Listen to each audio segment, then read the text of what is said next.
Good evening, everyone. This evening I will be talking about the POW reading from chapters 13 to 15.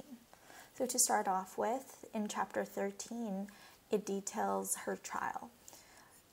So as her trial starts, she remarks that she feels more clearly justified in her complaint, as her former bosses and colleagues relentlessly trashed her family in the press, and the PR firm Kleiner had hired was painting her as an unsavory, unlikable character. There was a tidbit here that I found particularly funny, that the reporters and the journalists actually didn't recognize her as this ballsy plaintiff who dared speak up to this powerhouse institution like Kleiner Perkins, because she arrived at the court dressed very demurely, very casually, and she was quite diminutive compared to their expectations. So among the Kleiner team, she sees a conspicuously placed black woman on their side of the courtroom, so as to paint this picture of existing diversity acceptance. Yet this woman was placed separately and charged with menial tasks, like getting coffee, holding the boxes of evidence or whatnot. And she speaks about how the Kleiner attorneys called themselves the ladies' team, but that there were still more men than women. She speaks about the opposing counsel, Lynn Hermel, who was determined to paint POW as this greedy, very talentless person whose lawsuit was nothing but a claim to fame or, retribution for her justified firing. In the anecdote about this lawyer, Lynn, the lawyer, rants about how her team wanted to take more maternity leave and complained about them getting pregnant at the same time. And it really made me think about how this woman could essentially turn her back on her own gender, and how she's actually persisting these stigmas about motherhood, shaming women for starting families, or shaming women because they're not putting their all into just work. So POW talks about how when her female former colleagues were called up to the stand, they were all really careful in their wordings and their testimonies, not to be so negative on POW or Kleiner, as they were all still working there and afraid of retaliation. There was this confusion in court about whether there was an HR policy against discrimination in the first place. They talked about the absence of an HR department for essentially a very long time until the complaints were brought up by these women. And then more about the testimony. She speaks about how, despite the testimony about difficult male colleagues like Chiwa that was brought up by Ellen's team, the Kleiner witnesses were determined to present POW as this difficult outsider and their workers as team players. And so the difference in these performance reviews start to really show here. So POW's performance reviews consisted of words like difficult to work with, too opinionated, versus these famously aggressive male colleagues at Kleiner who were just told to tone it down a little. And it's brought up in court how her performance reviews were mostly interpersonal and personality statements rather than statements about her business acumen and her abilities as an investor. So the CEO, Ted, it turns out, had constructed the review process to make her look bad in the first place by asking people she vaguely knew or didn't closely work with about their assessments on POW. And the result of that is that these reviews were bland. They didn't really speak to how her work was actually, or how she was bringing in clients, new investment opportunities for the firm. They were all falling short of what they should have been, and they were nothing at all comprehensive, as feedback should be. So they bring the opposing counsel, Lynn, brings up how there are a bunch of promotions happening in Kleiner, when in reality these promotions of women only happened after Pao raised these issues and complained.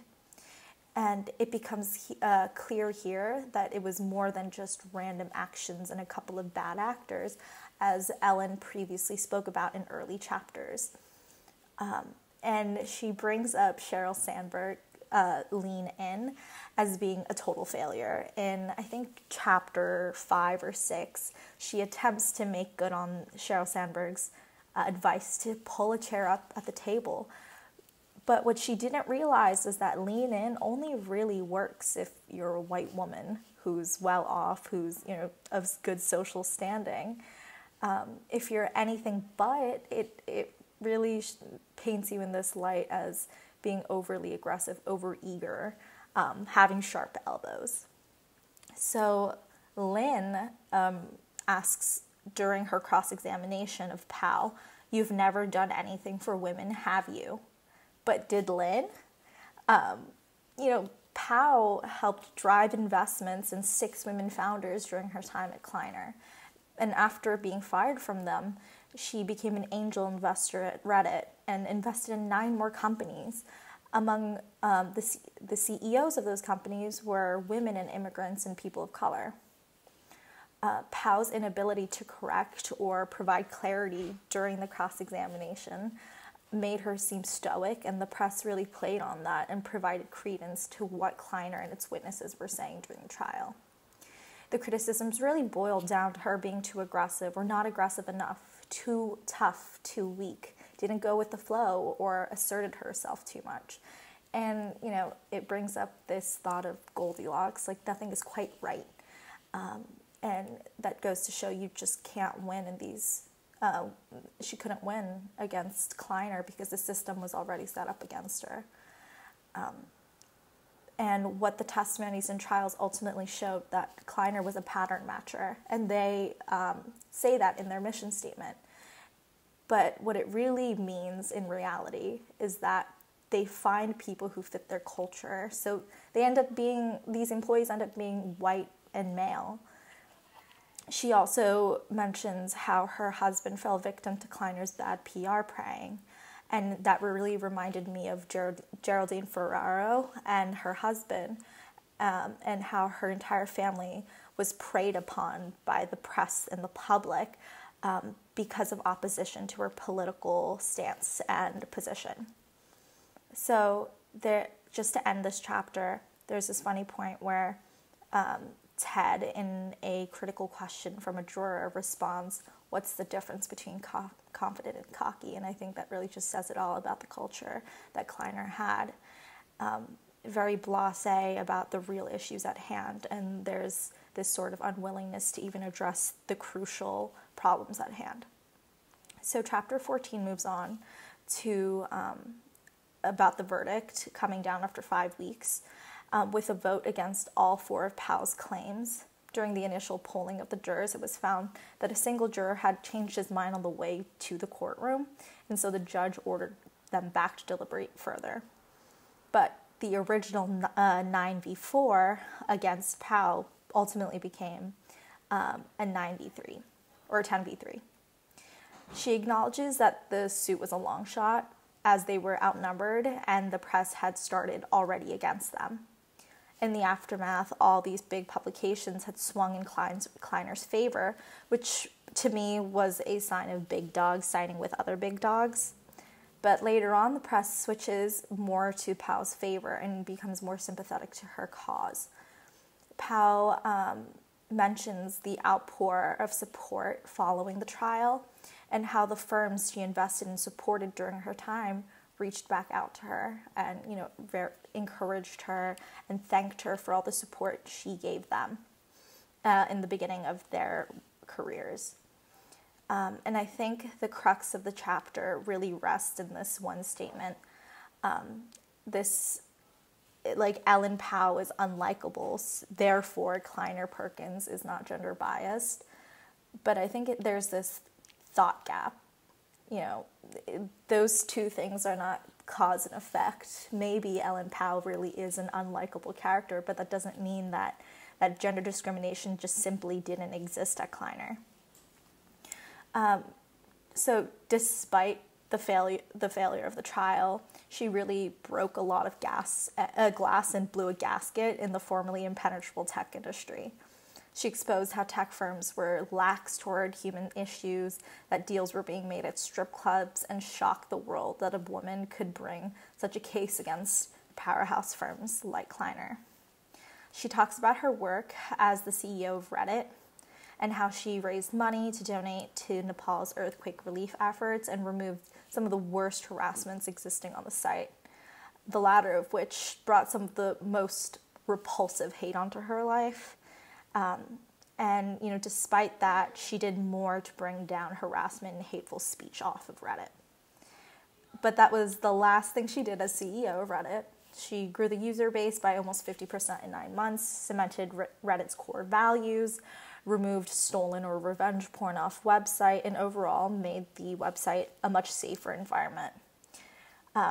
Further, the staff became much more diverse and larger as she hired more women and people of color.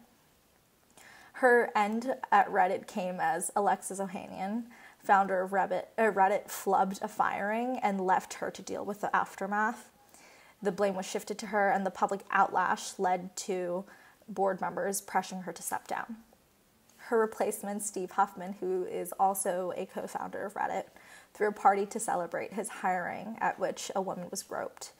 Upon telling him, he defensively responded by saying, "That's hearsay." The cycle really does repeat unless the CEO or people in charge decisively oppose. And that's evident here. That's hearsay. It's not even the correct term to describe what she's telling him, but here you see that blasé attitude. That didn't happen. You're making it up. That gaslighting, really. After Reddit, she couldn't find work because her lawsuit and her subsequent fall from grace at Reddit made her persona non grata within the tech industry. And so we move into chapter 15, where she meets with women from Gamergate who also shared some of the same painful experiences as she had. But she became disheartened each time they met because there were new stories cropping up that showed how slow progress was in tech diversity and the ineffectiveness of the attempts to address it. These stories had repeating themes of less qualified men being promoted over women, stigma around having children, being left out of the white male in crowd, etc. Despite tech, at its core being this ever-changing dynamic industry, there was so much internal unwillingness to include people of diverse backgrounds. If anything, the industry became much less diverse and more insular. The effects of the trial, she talks about, reverberated through various industries, jobs, continents, and people. The tale of exclusion is old as time. She mentions this line from Scandal when she met Shonda Rhimes, the creator. And the line is, "You have to be twice as good as them to get half of what they have." And that reminded me a lot about the anecdote from the Confidence Code, where Christine Lagarde talks about how she and Angela Merkel would always double their own research efforts and work so that they were never questioned about their competence or give their male colleagues a chance to hit back at them. It's so ironic how much corporations want to keep out women, people of color, and other diverse people when it's these people's diversity of thought, voices, and backgrounds which enrich their work and produce even higher profits than companies would with an entirely homogenous employee pool. Powell further talks about the making of Project Include, her thought child, and how its mission to raise awareness about diversity disparities in tech and to change the industry internally and externally to become more inclusive. Powell and her collaborators use their painful past experiences to drive forward their mission and core values, which are inclusion, comprehensiveness, and accountability. They, through Project Include, wanted to give everyone a fair chance to succeed in tech and try to be voices for women, people of color, LGBTQ+, and other underrepresented groups. They incorporated many voices into the making of their initiatives, even going as far to asking other tech CEOs and executives who were largely white men to review their thoughts and to provide a much more comprehensive opinion on what they were doing. Their relentless planning and working paid off as their launch was successful and well received. People were positively responding and actively engaging with the platform. And many successful CEOs, executives, tech industry people volunteered their help. But there is this epiphany toward the end that Pal makes that was heart-wrenching to me, as it was completely opposite of what she and her parents had held and really treasured. And that was that there really was no meritocracy. People are set up to succeed or fail based on their social standing, and that the disparities are systematically propagated through generations. As we've talked about in class, change needs to be top-down and firmly supported and enacted for it to be meaningful or successful. While we can't tear down the inner structures of governments and institutions altogether, at least in this moment of time, we can take a page from this book. As we work toward being these great policymakers, politicians, CEOs, and executives, we need to keep in mind that the upper echelons set the standards. As we become these high-powered individuals, we need to be proponents of diversity and inclusion, and only then will those below us begin to respond. And those effects spread out and furthermore affect the public and public reception. As students and the measly cogs that keep the machine running, we right now need to be as loud as possible in airing out these hidden truths. As we learn from outspoken individuals like Victoria Woodhull or Ellen K. Powell, the loudest catch the wind first and set the momentum going.